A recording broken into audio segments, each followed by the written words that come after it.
नमस्कार दोस्तों, स्वागत है आपका मेरे YouTube चैनल भक्ति और आस्था में। दोस्तों, आज मैं आप सभी को सुनाने जा रही हूँ तिल चौथ की कथा। माघ कृष्ण पक्ष की चौथ को तिल चौथ कहते हैं। माघ कृष्ण चतुर्थी को यह व्रत रखें और शाम को पूजा करके चंद्रमा को अर्घ्य देकर व्रत खोलते हैं। अधिकतर इस व्रत की कहानी में शाम को चंद्रमा जी को अर्घ्य देकर पूजा करके ही व्रत खोलते हैं। तिल चौथ की कहानी। एक साहूकार था। उसके पास धन धान्य बहुत था, लेकिन संतान नहीं थी। सभी सुहागिन औरतों को पूजा करते हुए देखा तो साहूकारनी ने पूछा कि आप लोग क्या कर रहे हो, इससे क्या होता है। तब औरतों ने कहा कि अन्न धन बांझ होवे तो पुत्र होता है। फिर साहूकारनी ने कहा कि मेरे धन धान्य तो बहुत है, लेकिन संतान नहीं है। अगर मेरे भी पुत्र होगा तो 1.25 सेर का तिल कुटा करके चढ़ाऊंगी। उनके पुत्र हो गया।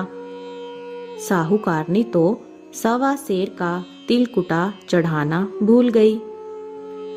सभी औरतों ने उसे याद दिलाया कि आपके बेटा हो गया। तिल कुटा चढ़ाने को बोला तो चढ़ाती क्यों नहीं हो। तब वह बोली कि इसकी शादी पर चढ़ाऊंगी। फिर उसकी शादी भी हो गई तो फिर भूल गई। चौथ माता नाराज हो गई। उसके लड़के को फेरे के समय पीपल के खोखले में छिपा दिया। सभी लोग दूल्हे को ढूंढने लगे।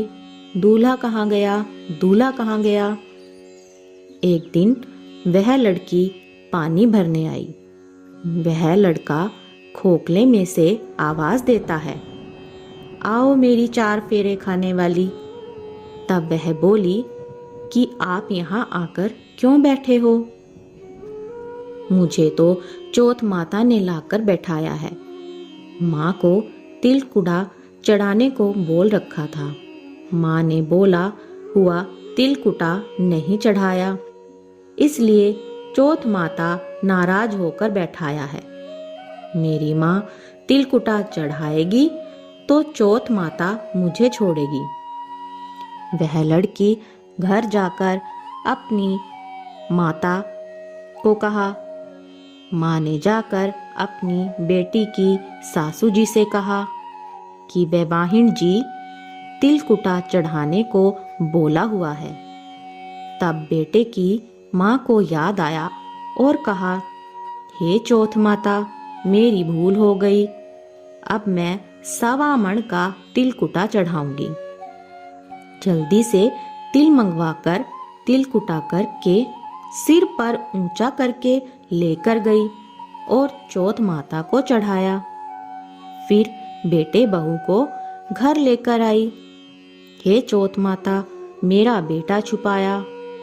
जैसा किसी के भी बेटे को मत छुपाना, बल्कि मुझे बेटा दिया जैसे सभी को बेटा देना। तो दोस्तों, ये थी तिल चौथ की कहानी। अगर आपको मेरी ये कहानी पसंद आए तो मुझे कमेंट कर जरूर बताना। साथ ही मेरे चैनल को सब्सक्राइब करें, वीडियो को शेयर और लाइक करें।